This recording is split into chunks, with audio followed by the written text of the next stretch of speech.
Bob's Burgers Season 15 ended a while ago, and although delayed, I of course had to rank the whole thing. Now real quick, I actually considered updating my Season 14 ranking because a few episodes released after I finished it, which did suck. I wish I could have talked about those, but also I literally didn't have anything to say about them, like definitely not enough to warrant the amount of work it would take to re-edit and re-upload the video, which is not really worth it, you know? I will make it up to you by talking about them right now, though, quickly. The Big Stiblitsky, I think that's how that pronounced, was neat because it directly followed up The Amazing Rudy. Kinda wish it was the season finale, as it felt thematically like it made more sense given it was directly following up a plot line from earlier in the season. Great episode, best of the batch. I love Rudy's dad. The right tough stuff sucked. Way too much Gale, and it wasn't particularly funny either. Maybe my least favorite of the entire season, honestly. To Catch a Beef was funny. I like Bosco a lot, and I like that ending reveal. That was pretty good. Yeah, here's my updated ranking for Season 14. But now, my dear viewers, we are in for quite a treat, because Season 15 is not just a better season than Season 14, it's also one of the best and most consistent seasons of the entire show, with a whopping one episode I found subpar, and everything else was good. This season truly was a gift and a delight, and I enjoyed it immensely. The top 5 episodes of this season are all-timer episodes, to the point where I'd be willing to call this my favorite season of Bob's Burgers. I need to think on it, you know, avoid recency bias, but like, it's genuinely up there for sure. Anyway, let's waste no more time and get straight into it, starting with the only episode I did not like. Oh, Megan. Is she following Blevins? Megan's not allowed to follow teachers anymore. That seems like one of those rules you shouldn't have to make a rule about. Like a candle in the gym. Yeah, this episode stunk. No beating around the bush. It missed. Absolutely missed. It's just really boring and not funny enough to make up for it. Megan and Blevins are both pretty underutilized characters, and I was excited at the prospect of giving them an episode, but this isn't it, Chief. Just very slowly paced, not a lot going on. The subplot with Bob and Lyndon is also just kind of boring. I don't know, I've already run out of the things I want to say about it, but are you even upset? Are you really upset that I can't articulate this episode in a more interesting way than it's boring? Sorry, I don't meet your standards. Let's move on to the good episodes already, because yeah, we're there. Let's talk about the good episodes. Let's do it. Oh, it's so good to get off that boat for a while. You don't know the half of it. I'm gonna go lay down. The Dead Boet Society. This episode is pretty good. I like the initial conflict with the kids risking their ever iconic Saturday morning adventures that we, of course, have seen countless times throughout the show. While the episode does lose some steam once we're in the boatyard, with it majorly slowing down, I nevertheless really enjoyed the set pieces here with the different boats. Very unique backgrounds, and it made the peril of the dog feel pretty unique. It's a good vibe for an episode. I like this one. Yeah, it's pretty slow and doesn't fill out its time the best. A bit boring near the middle for sure, but like, not bad at all. So, a real solid one. As for the subplot with Teddy's butterflies, I can't bring myself to care. Sorry. I won't be in the mood to celebrate anything. I don't know why, but funerals make me sad. Maybe it's because my dad died at a funeral. Boogie Days. Pretty much just a regular old Bob's Burgers episode. Standard plot for this show, but one that really works. I always like when Bob and Louise share an insecurity because it really tests both of them in an interesting way, and especially tests Bob's parenting in an interesting way, you know? And what part of me thinks maybe this episode could have been a bit more emotional? I don't care, it's funny. And it leads to a very sweet resolution as usual. They always nail those. Courtney's dad gets to show up and sing a terrible song, so I like that too. This joke is kind of crazy. And when he dragged me onto the beach, I realized the wave had completely pulled my bathing suit down. What's that? It's a penis! No, it's not! Oh, big fan of this stupid subplot with Teddy. Very funny and very dumb. I like that this is like the one time he isn't making a big deal about something. It's a funny angle. Good episode. The third weakest episode of the season is still good. Well, I better get going. T-minus 45 minutes until funeral blast-off. That's not a technical term. Just making it fun. I'm allowed to have fun sometimes. Colinly the Dronely. If there's one thing I can say about this one, it's just that I've really appreciated the show keeping Kathleen around as Teddy's primary love interest. The two have such a sweet relationship, and this episode does a great job showing Teddy's dedication and loyalty to her, even in spite of the worst, very injured circumstances. It's not the most groundbreaking thing in the world, but I'm just happy to see this couple keeping up. They're some of my favorites. It does suffer from some of that slower pacing that leads to slight boredom in the middle, but regardless, I love what this episode says about these characters. The subplot is gold though, with Bob's new shampoo and how that leads to it reminding the grieving family about Miss Dead Wife. that ending is one of my favorite jokes of the season. Perfect gag. Oh yeah. Yeah, it's a real solid one. It only gets better from here because that's how ranking videos work. Oh, hot, hot, hot! Mama! Mama! Water! Mama! Mama! Water, Mama! The Place Beyond the Pinecones. This is a super fun horror parody episode, albeit maybe a little weirdly paced. Like, honestly, if they just got to the creepy reformatory school a couple minutes earlier, I think it'd be basically perfect. As is, it's still good, just a bit uneven. I really enjoy everything that goes on at the school once we get there. Super creepy, super funny performance on the main teacher lady. Plus Kristen Shaw playing a character who isn't Louise. That never happens. Yeah, a fun, spooky episode with a solid Tina arc. I like her Thunder Girl storylines. This actually turned out to be one of the best ever seasons for Tina, by the way. Pretty much every episode focused on her was fantastic. So this one being the weakest of hers is not an insult. It's still very good. Great backgrounds and environments, great spooky atmosphere. The animation was really, really good on this part. A really good time. Though I can't wait to talk about Tina's other outings this season. It's a real petition. Gonna be a real petition. Anyway, if you could just sign. Don't do it, Dad. He's a murderer. Hey, I'm not a murderer. That's what a murderer would say. Saving Favorite Drive-In.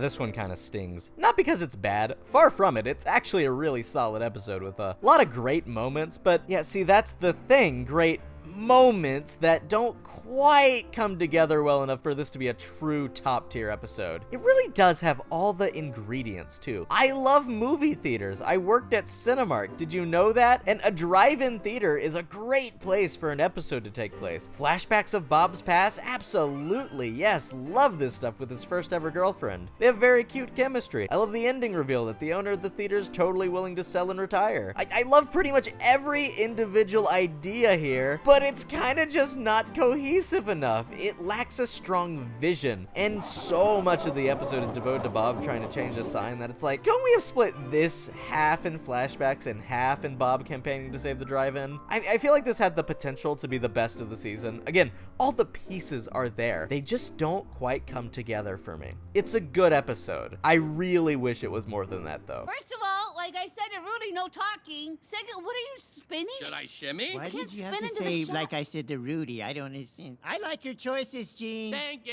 You know who's replaceable? Everyone. Okay, starting over. Mr. Safebody. Arnold is adorable. That's really the extent of my review. Sometimes a character is charming enough to carry a whole episode. It's sort of like the amazing Rudy last season, where Rudy is just that good a character and can make a whole serious episode focused on him work. This episode isn't serious, like at all, but it's easy to get invested in Arnold's dreams because he's just so innocent and cute. Love that climax too. Very satisfying to see those rascally teens get what was coming to them. The subplot with Teddy and Linda being obsessed with 90s mainstream alternative rock was funny too. Okay, do you know who might have taken it? Honestly, if I'm at the steps, I'm mostly focused on my friends Ollie and Kickflip. Skateboard moves. Yep. Wild Stealians. Look me in the eye and tell me a comedic murder mystery series made by this team wouldn't be fantastic. They love mystery episodes. Housetrap is an all-time classic. Radio No You Didn't is my favorite episode of season 13. The freaking movie is a murder mystery. They love mysteries, and I'd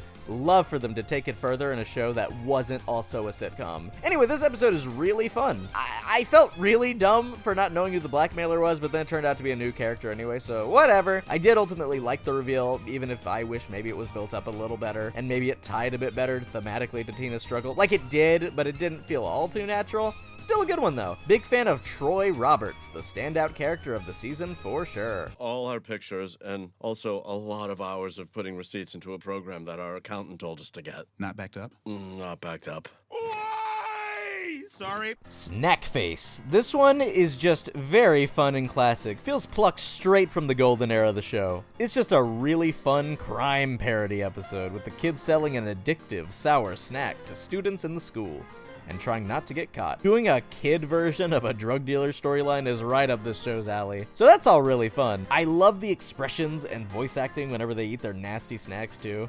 Big thing though, is that this episode unruined Millie's character. Yeah, ever since the doll murder episode, Millie has been significantly softened from her characterization in Fortnite and the Millie Churn candidate. I really missed Millie being a psychotic antagonist, and truthfully, when she isn't that, she's just kinda boring. The doll murder episode, which is a different doll murder episode to the one in this season, is the only episode where she wasn't an antagonist that worked for me, because it still played into the fact that she's freaking crazy. So yeah, this episode giving her a whole scheme with the end goal of spending eternity with Louise is perfect. We are so back in regards to this character specifically, and I could not be happier. The subplot with Bob and Linda's dying laptop was also funny and wholesome. Love that tech repair guy they meet. Super fun episode. I loved it. I loved it. This is a good season, you guys. Are you about to shrink down and climb in there? I can't shrink down, but I have napped behind the counter. This is my parents' store. Well, look at you having parents. For whom the doll tolls. Happy Halloween! This season's spooky episode was a really creative one, albeit a little oddly paced and maybe a little sweaty in the premise. Like, I don't know if it really feels like this is the extent Louise would go for this issue, or if it's like justified, but it's also not unbelievable she would, being the ridiculously good kid she is and ridiculously creative kid she is. So, and look, even if it is maybe a bit of a stretch, I can fully forgive it given how great this episode premise is. A dollhouse murder mystery that doubles as a way for Louise to express her love for Jean, and an opportunity for Tina Fey to vent. It's brilliant. And artistically, this episode is basically flawless. Like, just what a good idea, genuinely, pretty brilliant. And it leads to such a sweet and wholesome ending. Tina Fey's character from season 13's iconic Christmas special is just as she was there, and she's one of my favorite new additions to the cast. And once again, all that needs to be said is that she's Tina Fey, and I don't need to elaborate, and you can't make me. All I need is a simple but slightly illegal procedure where stem cells are harvested from our tortoise friend's bone marrow and injected into my me marrow. Then guess who's blowing out 150 birthday candles? Randolph Brackenbrown. Oh, would the tortoise survive that? Oh, I hope so. Then I could do it again. Scrotum! The Shell Game. Much like season 13's April Fool's episode, there's only so many ways to say that an episode is really funny, but this episode is really funny. I mean, Randolph Brackenbrown. Talking about sucking out this tortoise's bone marrow to gain eternal life is really all that needs to be said. Yeah, I don't know. Seeing Fischoeder challenge everyone for tortoise ownership is just very funny. It leads to a lot of crappy rich people humor that this show always does so well. I'd also love to bring up Inga. There's an angle. Inga, one of the rare new mainstays, seemingly. She appears multiple times this season and was previously only mentioned once as a gag in the season 13 premiere. I hope she sticks around. She's very funny, and I like her dynamic with the fish. Their weird sexual tension fascinates me. Very funny episode, even if I cannot justify ranking it any higher than this, obviously. You can anonymously ask all of your burning questions to a wise, old 8th grader who themselves will be anonymous, and they are totally qualified to answer them. Not as qualified as a guidance counselor with years of experience, but whatever. Advice things are ad nice. So here's where we start getting into the really fantastic stuff. You remember how I said this was one of Tina's best ever seasons? Well, this is such a great Tina episode, with Tina becoming the star of Wagstaff's Ask an 8th grader column in the school newspaper,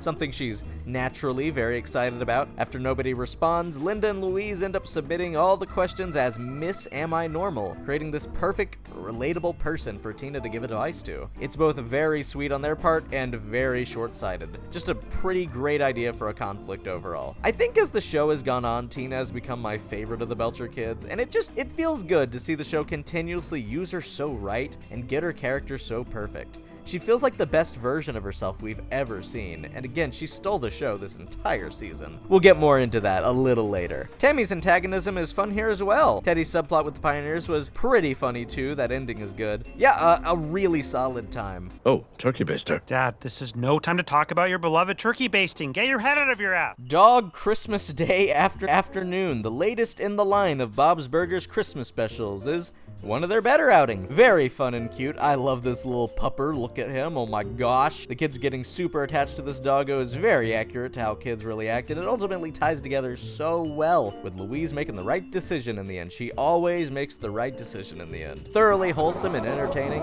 pretty funny. The kids get a switch at the end, so what's not to love here? Just a great Christmas episode. I don't have much else to say though. So your dad got you this handsome kite to bond with you after your mom died, but he never flew it with you, and now you feel like a failure as a dad because you never flew a kite with your kids. Basically, yeah. Dad-urday Kite Fever. This is such a weird episode, man. Like, the use of Bob's Burgers supporting characters they use in this episode is so cool. First off, Big Bob, a favorite of mine. It hasn't been too long since he last appeared, given there was a whole episode focused on him last season, but still, it's nice to see him. I hope he becomes a regular. And this episode highlights his similarities with Bob in a lot of funny ways. As happy as I was to see Big Bob, I was almost more excited to see the triumphant return of Critter, with some fun biker gang shenanigans thrown in an otherwise very mellow, low-stakes plot. This all works really well for me. I love when this show feels confident enough in its cast to just casually use them in an episode not focused on them. It really is like The Simpsons, where these characters are all just so distinct and memorable, and I love seeing them in roles like this. It really makes the world feel more real, if that makes sense. On top of that, it's a very funny episode. It ties together in a way that's both very funny and satisfying from a character perspective. I am never saying lawnmower the same again. That thing is a mow lawner now. Thank you very much. Good time.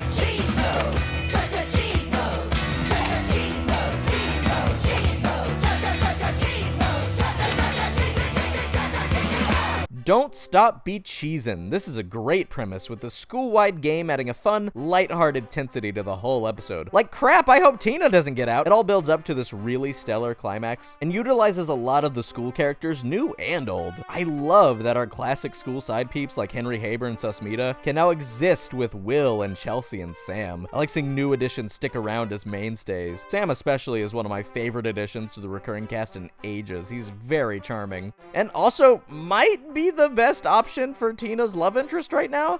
They have very fun chemistry, and I like every interaction they've had. The added mystery angle with the identity of the Big Cheese adds a lot of fun as well. Structurally, it's just fun to see the cast slowly whittled down one by one. Makes for a good, action-packed, wacky, and fun episode. Definitely one of my favorite Wagstaff-centric stories in a long while. Only topped by this next episode. My guess today is Mr. Frond. Imagine a world where everyone has a guidance counselor just a click away, ready to share the most precious gift of all, counseling. Imagining it? The Tina Table. The tables have Tina'd. And the award for best title of the season goes to... Now, this episode feels plucked out of the best seasons of the show. It reminds me of some of my all-time favorite episodes, like Ex Mach-Tina. This is just a wonderful, classic Tina story, with the story about this counseling assessment game Mr. Frond is promoting being very entertaining. Mr. Frond is one of the funniest characters in this show, especially when he's the antagonist of a story, and it feels like they just don't use him like they used to. Like at all. Feels like he barely appears nowadays. This episode is perfectly paced and I really loved it. I upped its ranking several times while writing this video. It just gets better in my mind the longer I think about it. What a fantastic start to the season. Geez, favorite premiere in a long while for sure. How's that for you? So good. It looks so tender. How long did you roast it for? I just carve it. Oh, Jew. Get it? What? It's the sauce. Nothing. Never mind. Oh, okay, bye. The Lost City of Atlantic. Basic plot-wise, this is easily my favorite episode of the season. The ones above it just have some next-level execution and ended up being some of the best of the whole show. As for this episode, though, this reveals to Linda a pretty hard-to-swallow revelation about her grandfather that ultimately doesn't turn into any one character being in the right or wrong. It's a super complicated and messy situation and is given the nuance it deserves. The episode is paced perfectly and reveals information steadily. It's maybe a little slow, but it kind of works for this story, which is so compelling. I love that nobody's painted as the bad guy in this situation, even though it would have been really easy to either pin Linda's grandpa or the casino lady as one. Linda, despite being a character I love, doesn't have a lot of episodes about her I outright love, mostly because she's got a tendency to really be a lot in the episodes focused on her. This, though, This is a genuine contender for my all-time favorite Linda episode. Beyond the excellent main plot, the subplots are funny, especially Bob's drunken shenanigans in the old casino makes for a very cool, unique setting. Top tier for sure. It's important to center yourself. The key is to find your happy place, your zen zone, your imagination vacation station. Uh-huh. I'm talking about the most special place you can think of. You picture it, and then you go there when you need to calm yourself. If one episode shocked me with how good it turned out, it would have to be Don't Worry, Be Hoopy. I mean, it's a sports-focused episode, with Tina being nervous about competing in a hoop shooting competition she was accepted into. That sounds potentially boring. But nah man, this is an absolutely brilliant episode that really dives into Tina's psyche in a unique way, unlike anything I've seen before in the show. The season really is Tina's season, proving that this character has way more story potential than just being into a guy for an episode or writing erotic fanfic. I mean, she still does those things, how could she not? But there's so much more to her than that, and this season really seemed to prioritize showing that, with this episode highlighting everything else about her that I love. There's a slight psychological element to this episode that's paid off in a way I wasn't expecting, but it turned out to be really clever and really adorable and really wholesome all at the same time. I love the ambiguity of this one's ending too. We don't actually see how Tina performed in the competition. It's left ambiguous. But ultimately, it doesn't matter how she performed. The important part is that she did it anyway. Fantastic. One of the best Tina episodes across the whole show. I'm doing my best thinking while the stars are twinkling, taking breaks for tinkling. Burger of the night. InsomniBob. Oh my god, they did it. They finally did another big musical number. I missed those. Anyway, ending this season with one of Bob's best character studies we've gotten in ages was an excellent choice, and this episode is very entertaining and interesting. It feels like we don't see Bob the artist often, so having an episode focused on him obsessing over his art, being cooking, was very appreciated. After season 13 ended on a fantastic episode that didn't at all feel like a finale, and season 14 ended on a whatever episode that definitely didn't feel like a finale, it feels great to have just a perfect finale episode again. This is the best season finale we've had since, season 8? I think so? Wonderful episode. The ending is so satisfying. Perfect note to end the season on. Though this next episode, Baby, it seems we never ever agree.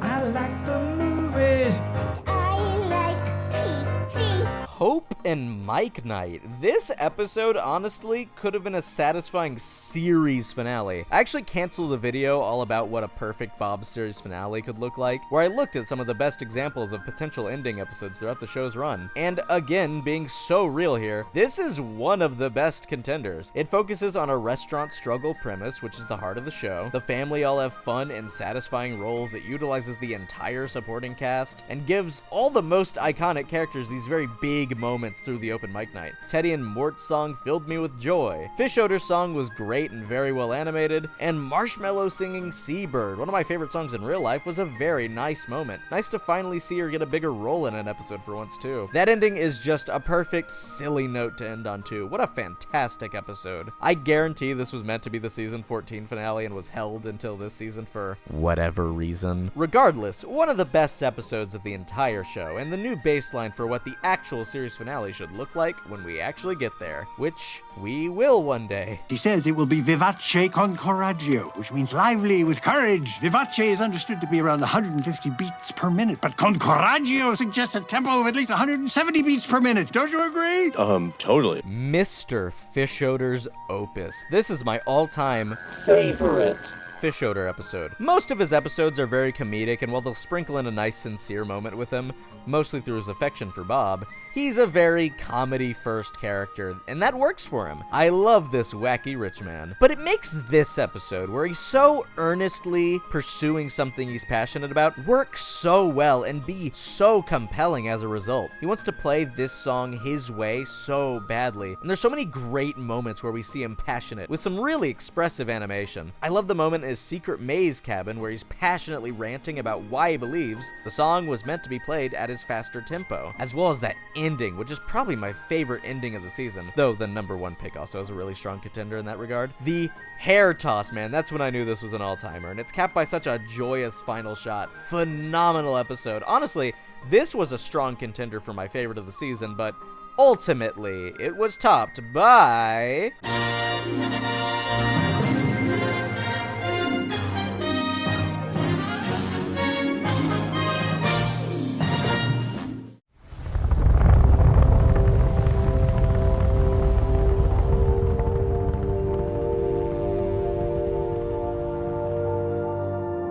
They slug horses, don't they? Anthologies are dead and buried, and I could not be happier. This is a new format-breaking episode in the same way the Western episode last season was, having multiple segments, but not being an anthology. Instead, this is the greatest exploration of Tina and Louise's relationship as sisters we have ever gotten. And like, I was loving it the entire time. The hate-filled apology cards, the jokes about the frankly insane Equestronaut series, and I was invested by Tina and Louise's own insecurities about their relationship, with the flashbacks of them as tiny baby children being a big moment that entirely landed for me, complete with some wholesome Bob and Linda parenting moments thrown in. Then Gale gets involved, and it's the best episode of all time, maybe. This episode, out of nowhere, decides to thematically mirror Louise and Tina's relationship to Gale and Linda's relationship, and it's beyond brilliant. Like, how has nobody had this idea before? I made a point to mention my typical apathy to Gale in the opening because I really wanted to emphasize that this is a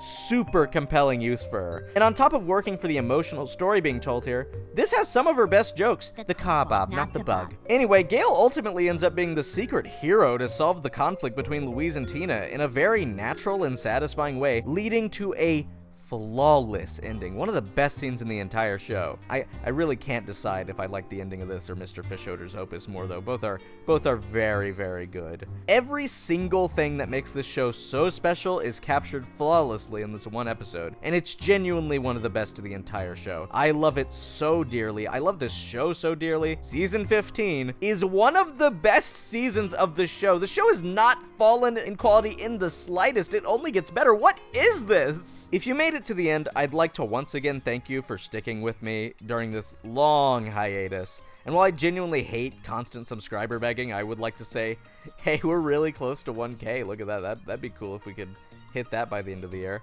There's this new hype feature. Try that out, please. Mostly, though, I wanted to add this little end note because if you liked this video and you like my Bob's content, I implore you to please watch some of my other content. My Futurama finale video and the video where I rank all the movies I watched while working at Cinemark could really use some more love. And I think there's some of my best work. If you like my Bob's content, my other content is just as enthusiastic and good, I promise. I'd like an incentive to make anything other than Bob's Burgers videos, you know? Please. Anywho, see you next year for Bob's Season 16. Heck yeah, I'm excited.